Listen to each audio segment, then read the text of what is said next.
반갑습니다. 하나님의 말씀 먼저 보시죠. 고린도전서 2장 14절부터 3장 4절까지의 말씀입니다. 제가 가진 신약성경 265쪽에인데요.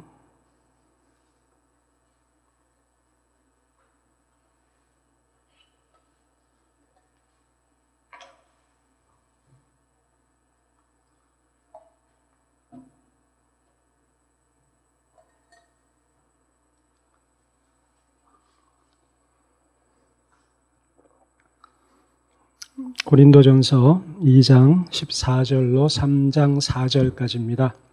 우리 천천히 같은 목소리로 읽도록 하겠습니다. 14절입니다. 시작. 육에 속한 사람은 하나님의 성령의 일을 받지 아니하나니 이는 그것들이 그에게는 어리석게 보이며 또 그는 그것들을 알 수도 없나니 그러한 일은 영적으로 분별되기 때문이라. 신령한 자는 모든 것을 판단하나 자기는 아무에게도 판단을 받지 아니하느니라. 누가 주의 마음을 알아서 주를 가르치겠느냐? 그러나 우리가 그리스도의 마음을 가졌느니라.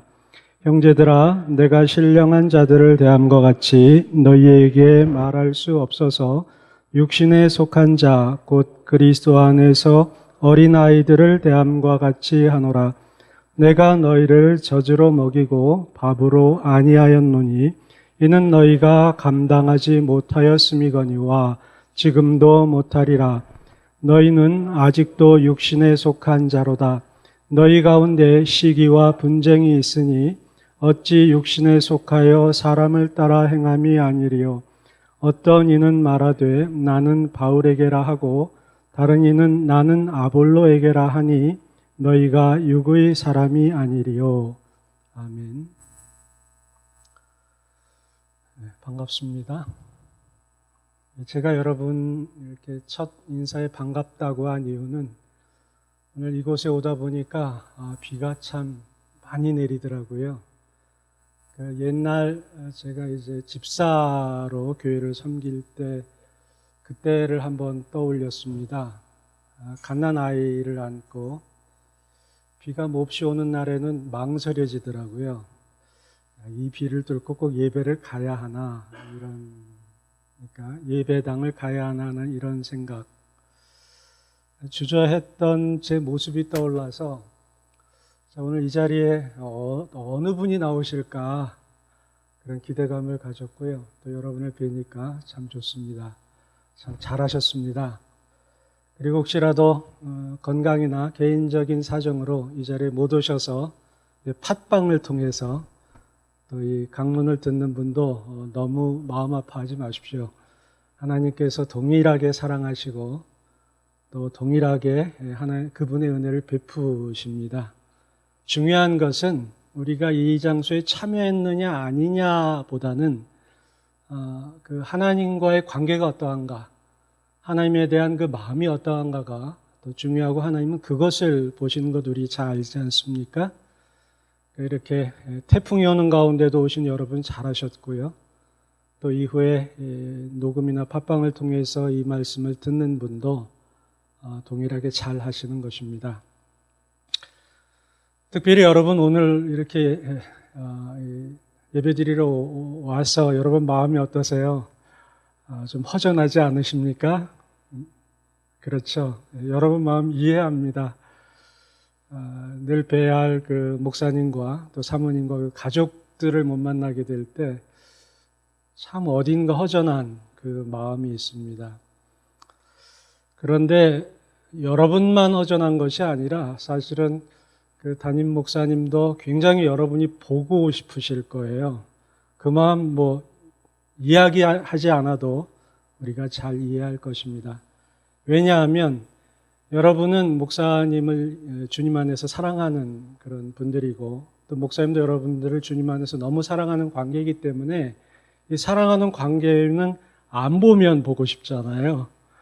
그래서 그런 노래 가사도 있더라고요. 그 보면 볼수록 그리운 당신인가?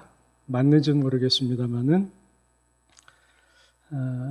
그러나 이제 그 일반 직장도 사실은 굉장히 그 힘든 일이지만 이 목회도 사실은 쉬운 일은 아닙니다. 계속해서 말씀을 이제 준비해야 하고 또 교회에서 있게 되는 여러 일들을 처리해야 되기 때문에 목회자가 겪는 하나의 현상 중에 하나가 그 탈진이라는 현상을 겪습니다. 그렇다고 우리 유 목사님이 탈진 현상을 겪는다는 것이 아니라 이러한 탈진을 겪기 전에 한 템포 이렇게 쉬어가는 작업들이 필요합니다. 그래서 이제 지나온 시간들을 한번 되돌아보고 또 앞의 일들을 계획할 수 있는 잠깐의 시간들이라도 주어져야 보다 효율적인 그런 또 하나님께서 기뻐하시는 사역을 할 수 있어요. 그래서 여러분 잘 아시다시피 이제 한 달 동안 유 목사님께서 이제 안식월을 갖게 되시죠. 여러분 보고 싶으시더라도 한 달 잘 참으시고요. 또 그 기간 중에 하나님께서 여러분을 지키시고 유 목사님과 그 가정을, 사모님을 지키시는 그런 일들을 체험해 나가시길 바랍니다. 특별히 이렇게 안식월이나 안식년 때에 이제 강론하는 부분에 있어서 물론 이호준 강도사님께서 다 강론을 하셔도 되지만 되게 한국 교회는 그 선교사들이 이렇게 그 기간을 메꾸는 경우가 많아요. 그러니까 저희 같은 선교사들에게는 그렇게 희소한 일은 아닙니다. 왜냐하면 다른 목사님들은 이제 자기 교회를 섬기시기 때문에 주일을 한 번 이상 빠지기 어렵거든요. 그러나 선교사들은 또 이렇게 안식년이라든지 일정한 기간 한국에 나와 있어서 섬길 기회가 있기 때문에 하나님께서 허락하시는 환경이 되면 이런 일을 이렇게 서로 이렇게 섬깁니다. 그러니까 한 주간 동안 또 이렇게 주일날 강론을 통해서 혹은 이제 주중에 성경 공부를 통해서 여러분을 섬기기를 바랍니다. 이제 이번 주부터 앞으로 4주 동안 저와 여러분이 만나게 될 것입니다. 그리고 마지막 주는 이제 이호준 강도사님께서 섬기시기로 이렇게 이제 예정되어 있습니다. 이 4주간 동안 저와 여러분이 함께 나눌 본문은 오늘 시작되는 2장 14절부터 3장 마지막 절까지의 내용을 이렇게 나누어서 말씀을 이제 상고하려고 합니다. 오늘은 그 첫 번째 말씀으로 육신에 속한 자라는 제목을 가지고 주님의 뜻을 찾고자 합니다. 함께 따라서 해주시겠어요? 육신에 속한 자. 그렇습니다. 고맙습니다. 본문을 보면 우리 인간을 3종류로 구분을 합니다. 그 가운데 첫 번째로 이렇게 구분하는 그 부류가 있는데 육에 속한 자라는 그 첫 번째의 부류가 있습니다. 2장 14절을 제가 봉독해 드리죠. 육에 속한 사람은 하나님의 성령의 예를 받지 아니하나니 이는 그것들이 그에게는 어리석게 보이며 또 그는 그것들을 알 수도 없나니 그러한 일은 영적으로 분별되기 때문이라. 처음 우리가 생각해야 할 사람은 육에 속한 사람입니다. 본문에 나와 있는 것처럼 육에 속한 사람은 하나님의 성령의 일을 받지 않습니다. 다른 말로 하면 그 안에 성령이 없는 사람을 일컫습니다. 이 육에 속한 사람은 세상적인 그 관념을 가지고 살아갑니다. 그래서 영적인 부분을 이해하지 못하죠. 보통 우리는 이런 분들을 구원받지 못한 사람이다 이렇게 이야기를 합니다. 킹 제임스 버전에서는 이 육에 속한 사람을 자연인이라고 번역을 합니다. 무슨 뜻인고 하면 이 땅에 태어나서 그냥 자라나는 거예요. 아무런 교육이나 아무런 문화적 혜택을 받지 못한 상태에서 그냥 자라나는 존재. 죄의 상태에서 태어나서 그 상태에서 전혀 변화가 없이 그냥 죄 가운데에서 평생을 사는 사람. 이런 의미를 이야기합니다. 이 육에 속한 사람은 거듭나지 못했어요. 빛과 진리를 알지 못합니다. 그 사람들은 성령의 일을 어리석게 생각을 합니다. 그분들이 어떤 가치 판단을 하게 될 때 영적인 것은 전혀 판단 기준이 아닙니다. 오히려 육체적이고 물질적인 그런 기준으로 세상의 것들을 평가합니다. 그 육에 속한 사람들에게 있어서 이렇게 태풍이 오는 이날, 비가 장대같이 내리꽂는 이날, 어린이를 품에 안고 예배당에 온다? 그것은 어리석은 일입니다. 혹시라도 아이가 감기에 걸리면 어떡합니까? 오히려 육에 속한 사람은 이 시간에 차라리 따뜻한 방에서 이불 속에 앉아서 TV 영화를 관람하는 것이 더 효율적이고 더 생산적인 것이라고 생각을 합니다. 육에 속한 사람은 하나님의 성령의 일을 알 수가 없습니다. 영적으로 살아있는 상태가 아니기 때문에 성령의 일을 아는 것이 불가능합니다. 마치 눈을 감고 앞에 있는 그 아름다운 광경을 볼 수는 없는 거죠. 그것과 같습니다. 눈을 감은 상태이기 때문에 어느 것도 이해가 되지 않습니다.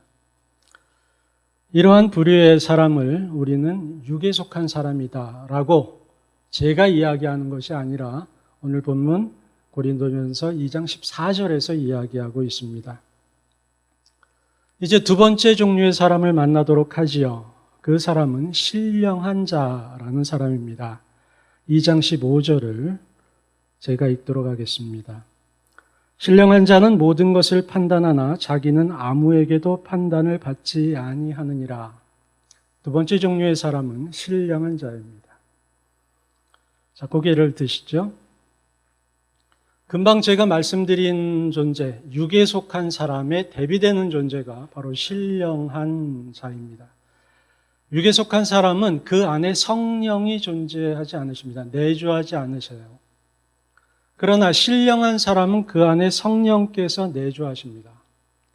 육에 속한 사람은 성령께 안 계시기 때문에 다스릴 수가 없어요. 그의 삶을. 그러나 신령한 사람은 성령께서 그를 다스릴 수 있습니다. 따라서 신령한 사람이라는 것은 성령의 지배를 받는 사람, 성령의 통제를 받는 사람, 성령의 다스림을 받는 사람으로 우리는 이해할 수 있습니다. 오늘 본문을 보면 이 신령한 자는 모든 것을 판단한다 이렇게 기록되어 있어요. 이 판단하다라는 말의 그 의미는 신문하다라는 뜻입니다. 신문이라는 거 여러분 아시죠? 어떤 사람에 대해서 꼬치꼬치 캐묻고 당신의 어떤 행위나 당신의 말이 옳은가 그른가에 대해서 평가하는 행위를 신문이라고 이야기합니다. 따라서 신령한 자는 신문받지 않습니다. 본문에 의하면. 그리고 그 누구에 의해서도 신문받지 않는다. 그 앞에 이 신령한 자는 모든 것을 또한 신문할 수 있다. 이렇게 이야기를 해요. 이 신령한 자는 영적입니다. 그는 하나님으로부터 온 계시를 가지고 있어요. 하나님의 말씀을. 그래서 어느 것이 옳고 그른지를 알 수 있습니다.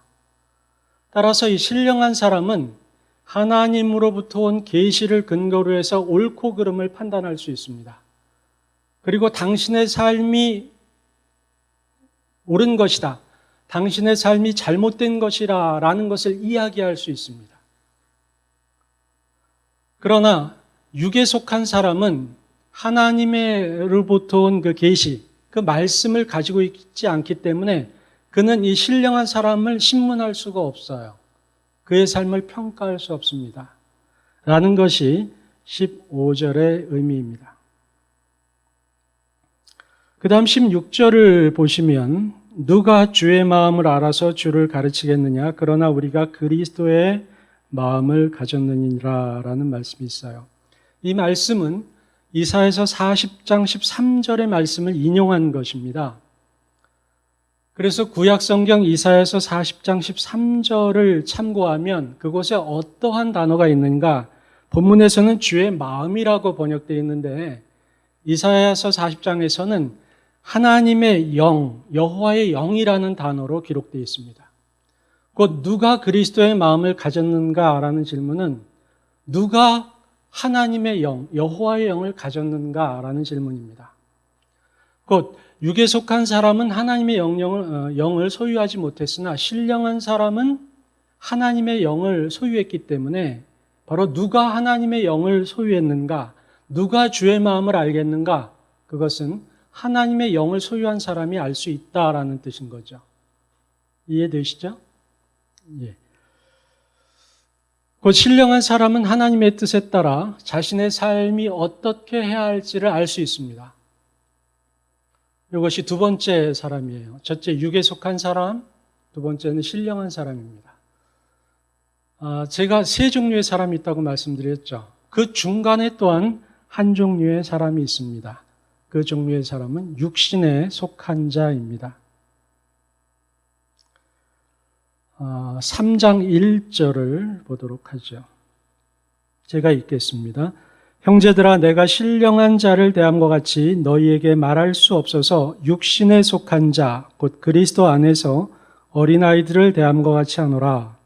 여기 세 번째 종류의 사람이 등장합니다. 육신에 속한 자이죠. 바울은 이 육신에 속한 자를 누구로 설명하고 있냐면 그리스도 안에서 어린아이라고 설명하고 있어요. 곧 육에 속한 자와 신령한 자 사이에 한 존재가 있는데 그것이 육신에 속한 자이다.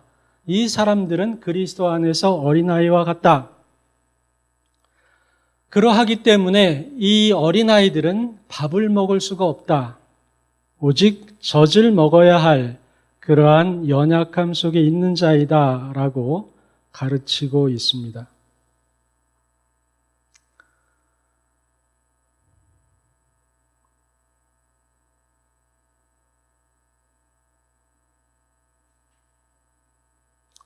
그래서 3절, 4절에 이들이 육신에 속한 자인 이유에 대해서 설명하고 있는데요.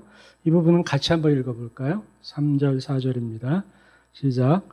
너희는 아직도 육신에 속한 자로다. 너희 가운데 시기와 분쟁이 있으니 어찌 육신에 속하여 사람을 따라 행함이 아니리요. 어떤 이는 말하되 나는 바울에게라 하고 다른 이는 나는 아볼로에게라 하니 너희가 육의 사람이 아니리요. 제일 끝에 표현되고 있는 육의 사람은 육신에 속한 자를 가르칩니다. 똑같은 이야기예요. 이 사람들이 어린아이인 이유가 있습니다. 그것은 이들 가운데 시기와 분쟁, 파벌이 있었다는 것입니다.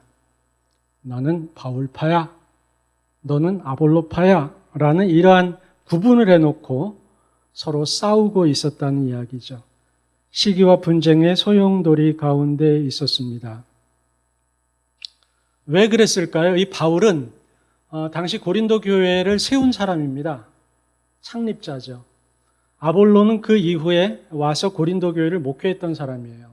곧 창립자 쪽에 있는 사람이다. 혹은 목회하고 있는 사람의 입장, 그 편에 있는 사람이다. 서로 그 속함을 이야기하면서 나는 이쪽의 가르침을 따르고 있어. 난 이쪽의 가르침을 따르고 있어라고 싸우고 있다는 겁니다. 그런데 가만히 그 양쪽의 가르침을 보면 다른 것이 없어요. 바울의 가르침이나 아볼로의 가르침이나 다 똑같은 가르침이었습니다. 그럼에도 불구하고 그들은 서로 싸워요. 바울이 그 모습을 보니까 그래. 너희는 육에 속한 자는 아니야. 곧 성령이 그 안에 있는 자야. 하지만 신령한 자는 아니야. 왜? 싸우고 있는 걸 보니까 라고 하면서 그들의 육신에 속한 자라는 것을 이제 규정하고 또 이야기하고 있습니다. 자, 지금까지 세 가지를 이야기했어요. 시험을 치르도록 하겠습니다. 첫째, 어떤 자입니까? 육에 속한 자입니다. 육에 속한 자는 그 안에 성령께서 없는 존재입니다. 또 하나는 신령한 자입니다. 그 신령한 자는 그 안에 성령께서 계시고 다스리고 있는 자예요. 그럼 육신에 속한 자는 누구인가? 세 번째, 그 육신에 속한 자는 그 안에 성령이 있으나 성령께서 다스리지 못하고 있는 자를 가리킨다라는 것을 우리는 알 수 있습니다. 자, 이제 여러분에게 이제 질문을 드립니다. 스스로 마음에 답해 보십시오. 사람은 이 세 종류로 나눌 수 있다고 했는데 여러분은 육에 속한 자입니까? 신령한 자입니까? 육신에 속한 자입니까? 가령 여러분 가운데 나는 육에 속한 자야. 나는 영적인 것을 전혀 모르겠어. 나는 구원받지 못한 것 같아 라고 생각하는 분이 있다면 오늘 예배 마치고 우리 이호준 강도사님을 조용히 찾아가세요. 그래서 말씀을 나누시면 우리 강도사님께서 아주 세밀하게, 아주 친절하게 여러분께서 육에 속한 자에서 벗어나는 방법을 알려주실 것입니다. 여러분이 신령한 자라고 생각하신다면 다음 주에 꼭 참여하십시오. 다음 주의 주제가 바로 신령한 자에 대해서입니다. 오늘 우리가 살펴보고자 하는 것은 이 두 번째, 이 가운데 속해 있는 육신에 속한 자예요. 왜 이것을 이렇게 생각하고자 하냐면요. 사실 제가 그동안 이렇게 목회를 하면서 많은 분들과 대화를 해봤을 때 당신이 셋 중에 어디에 속한 것 같습니까? 라고 대답을 하면 거의 대부분 가운데를 택하시더라고요. 나는 구원받은 것 같은데 왜 이렇게 영혼이 고단하고 영적 능력이 없는 것 같을까라는 그런 말씀들을 많이 하세요. 저도 가끔 저를 보면 어떨 때는 신령한 자 같은데 또 어떨 때는 육신에 속한 자 같은 이런 또 느낌이 들 때가 있습니다. 혹시라도 여러분들 가운데 나는 육신에 속한 자인 것 같아 라고 생각하는 분이 있다면 하나님께서 오늘 저를 통해서 바로 그분에게 말씀하시는 것입니다. 다른 사람이 아니라 꼭 경청해 주시기를 부탁드립니다. 이제 육신에 속한 자를 조금 깊게 들어가 보도록 하죠. 먼저 육신에 속한 자의 신분에 관해서 살펴보겠습니다. 우리 3장 1절을 제가 다시 한번 봉독해 드립니다. 형제들아 내가 신령한 자들을 대한 것 같이 너희에게 말할 수 없어서 육신에 속한 자 곧 그리스도 안에서 어린아이들을 대한 것 같이 하노라 라고 말씀을 하시죠. 여기에서 우리가 알 수 있는 것은 육신에 속한 자는 누구인가? 그들은 하나님의 자녀인가 아닌가라는 질문을 할 때 하나님의 자녀가 아닐까요? 자녀일까요? 하나님의 자녀라는 사실입니다. 다만 그의 나이가 어릴 뿐이라는 것이죠. 우리는 보통 예수 그리스도를 구주로 영접하고 나면 영생을 가졌다고 합니다. 거듭났다라고 이야기하죠. 이 거듭났다라는 것은 곧 영적 출생, 육신에 속한 자의 삶을 시작했다라는 뜻입니다.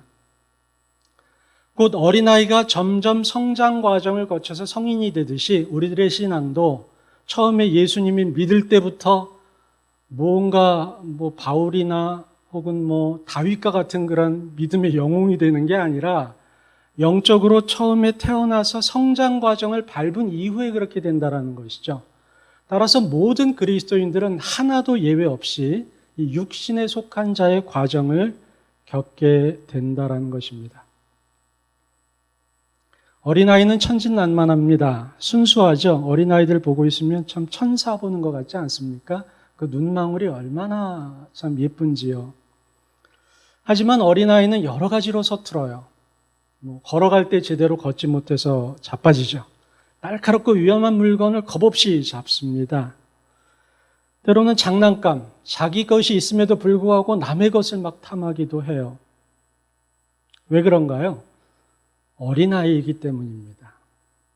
어린아이는 아직 몸의 근육이 발달하지 않았습니다. 따라서 걷다가 넘어질 수밖에 없는 거예요. 또 어느 것이 위험하고 어느 것이 안 위험한지를 구분할 수 없습니다. 그래서 날카로운 칼, 예리한 칼도 그냥 아무 겁도 없이 잡으려고 하는 거 아닙니까? 소유나 배려, 사람 간의 관계에 대해서 아직 모르기 때문에 하나의 장난감이라도 더 갖겠다고 떼를 쓰는 것 아닙니까? 이것은 어린아이이기 때문에 당연히 나타나는 그런 현상인 거죠. 신앙의 어린아이도 마찬가지입니다. 신앙생활을 하면서 자주 시험에 빠지게 되죠. 어떤 것이 유익하고 어떤 것이 해인지 모르기 때문에 해야 되는 것을 또 택하기도 합니다. 또 자신이 바울파야, 너는 아볼로파야 라고 하면서 서로 팔을 갈러 싸우기도 합니다. 왜요? 신앙의 나이가 어리기 때문입니다. 그렇게 신앙의 나이가 어린 사람들을 대상으로 바울은 어떤 호칭을 쓰는가? 3장 1절을 보면 아주 신선한 충격을 받습니다. 3장 1절을 어떤 호칭으로 시작합니까? 형제들아 라고 이야기해요. 같은 피를 나눈 부모의 상속을 동일하게 받을 수 있는 자, 형제들이라고 이야기합니다. 고린도전서를 보면은요, 참 우리가 입에 담을 수 없는 죄악들이 여기 열거되어 있어요.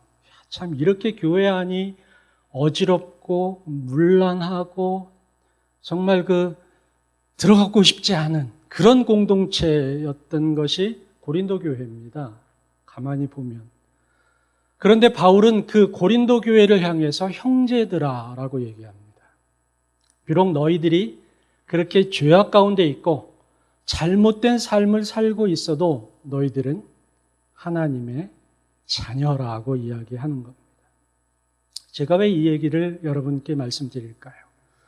육에 속한 자의 신분, 그의 행위 자체가 하나님 앞에서 칭찬받을 만한 것은 아니라 할지라도 그는 하나님의 자녀라는 것입니다. 여러분, 여러분의 삶을 여러분이 보십시오. 어떻습니까? 어떤 분은 자랑할 만한 것도 있겠지만 저를 포함한 또 상당수의 분들은 정말 그러면서 한숨을 들이쉬고 내쉬는 그런 삶이 우리들에게 있습니다. 저에게는 그래요. 그런데 그러한 저에게 또 혹시라도 저와 같이 생각하는 여러분이 계시다면 그 여러분에게 하나님은 뭐라고 말씀하시는가? 형제들아 라고 이야기하고 있습니다. 나의 아들아, 나의 딸아 라고 이야기하고 계시는 거예요. 비록 내가 설교 시간에 존다 하더라도 너는 나의 아들이다.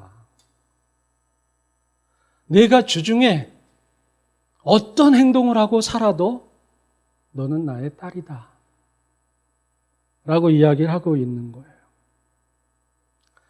그러므로 자신이 육신에 속한 자라고 생각하는 분이 계시다면 반드시 잊어서는 안 되고 가져야 할 그런 마음이 있습니다. 그것은 바로 나는 하나님의 자녀다. 나는 하나님의 사랑을 받는 자다라는 자기인식이 있어야 합니다. 다시 말씀드립니다. 아무리 우리가 우리 자신을 볼 때 100점 만점에 빵점을 주는 삶을 산다 하더라도 우리는 하나님의 자녀입니다. 그 사랑에서 끊을 수 있는 자는 아무도 없습니다. 이것이 오늘 본문에서 육신에 속한 자들에게 하시는 하나님의 말씀입니다. 두 번째 살펴볼 것은 이제 상태에 대해서 살펴보도록 하겠습니다. 육신에 속한 자의 상태. 여러 가지 예가 있는데 오늘 본문은 한 가지를 이야기하고 있습니다. 3절에서 너희는 아직도 육신에 속한 자로다. 너희 가운데 시기와 분쟁이 있으니 라고 하면서 너희가 육신에 속한 자의 하나의 증거가 시기와 분쟁이라고 이야기를 합니다. 여러분 혹시 시기해 보신 적 있으세요? 저는 있습니다. 정말 저보다 잘 나가는 사람을 볼 때 꼴사납고 막 속이 뒤틀리고 그런 시기의 순간이 있었던 적이 있었어요. 참 그때의 마음은 결코 행복하지 않습니다. 마치 뼈가 썩는 듯한 그런 고통이 저에게 있더라고요. 근데 그것이 그냥 저의 입으로 나오는 것이 아니라 성경이 이미 기록하고 있어요. 우리 잠언 14장 30절을 보면 이렇게 기록되어 있습니다. 우리 같이 한번 읽어보죠. 시작. 평온한 마음은 육신의 생명이나 시기는 뼈를 썩게 하느니라. 당시에 육신에 속한 자에 있었던 고린도 교회의 많은 교우들은 시기 가운데 있었기 때문에 그들은 이 뼈를 썩는 고통을 당하고 있었습니다. 또 하나는 분쟁입니다. 분쟁 가운데 있었어요. 우리 한 가지 예로 이제 부부싸움을 예로 들어보겠습니다. 저희 앞에 이제 저희 집사람이 앉아 있으니까 거짓말을 못할 거예요, 저도. 저희 부부도 부부싸움을 합니다. 서로 좋아할 때야 세상에 제 집사람처럼 예쁜 사람이 없어요. 네? 정말 좋고. 그런데 부부싸움이 시작되면 그 예뻤던 아내의 얼굴이 세상에 저런 원수가 없을 정도로 바뀝니다. 목소리가 높아지게 되고 뒷목에 혈압이 오르고 마음속에 분노가 막 파도처럼 일어나게 될 때, 그리고 우리 그 집사람이 아내가 저에게 이제 말로 공격하죠.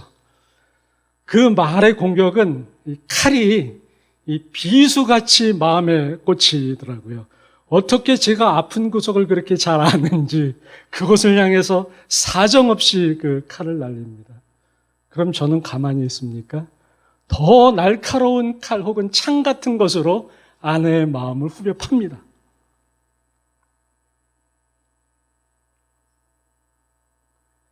그때 저의 마음과 제 아내의 마음은 어떻겠습니까?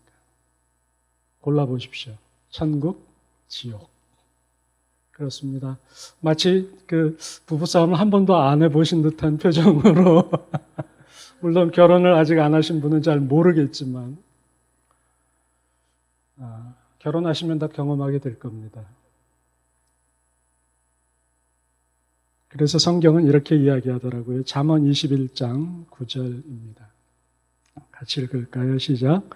다투는 여인과 함께 큰 집에서 사는 것보다 움막에서 사는 것이 나으니라. 또 한 구절 찾아볼까요? 잠언 17장 1절입니다. 시작.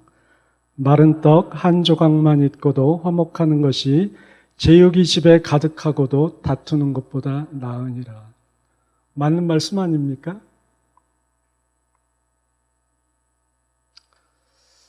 오늘 강론과 직접적인 연관이 있는 건 아닌데 한 2, 3분만 다른 쪽으로 갔다 오겠습니다.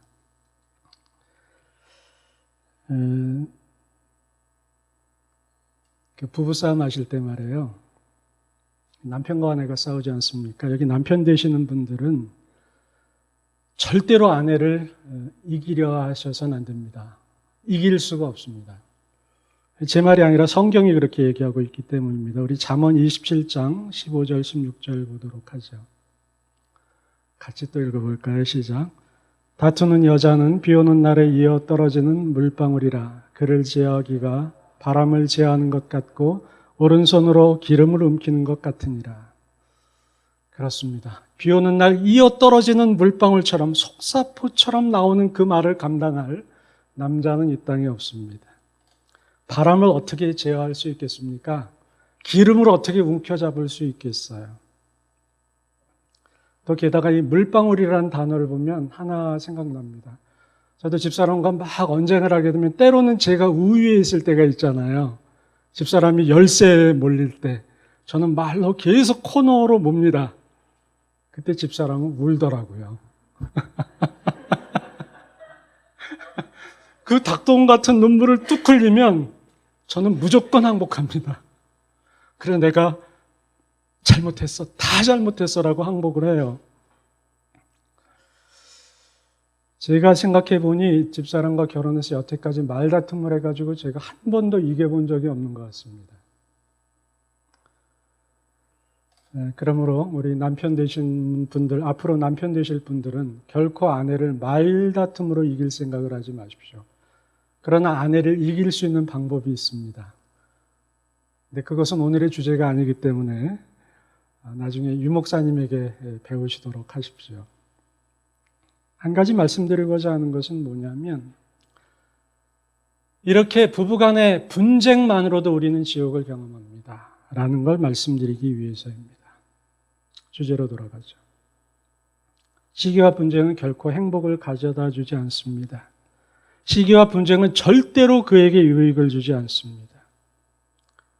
그에게 고통을 경험하게 할 뿐 아니라 그의 삶을 파괴로 몰아가는 것이 바로 시기와 분쟁입니다. 이들이 왜 시기와 분쟁으로 갔습니까? 육신에 속해 있었기 때문입니다.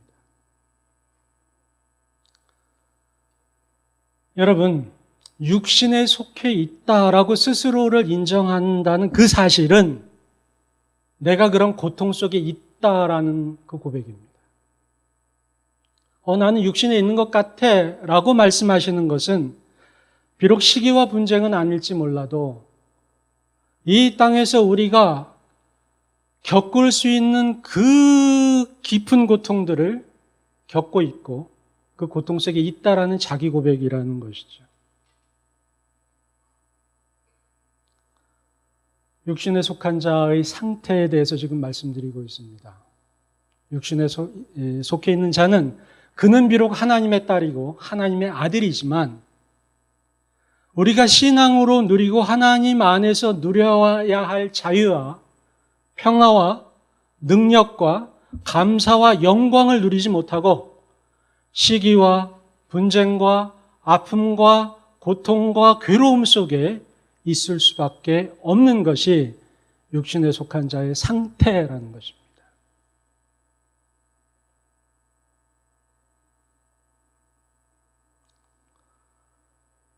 마지막 세 번째로 그렇다면 이 육신에 속한 자에 있어서의 필요에 대해서 살펴보겠습니다. 3장 2절입니다. 내가 너희를 젖으로 먹이고 밥으로 아니하였노니 이는 너희가 감당치 못하였음이거니와 지금도 못하리라 라고 말하고 있어요. 여기에서 그렇다면 육신에 속한 자는 어떻게 해야 하는가라는 질문을 우리가 던지게 되는데 두 가지의 답을 줍니다. 첫째는 젖을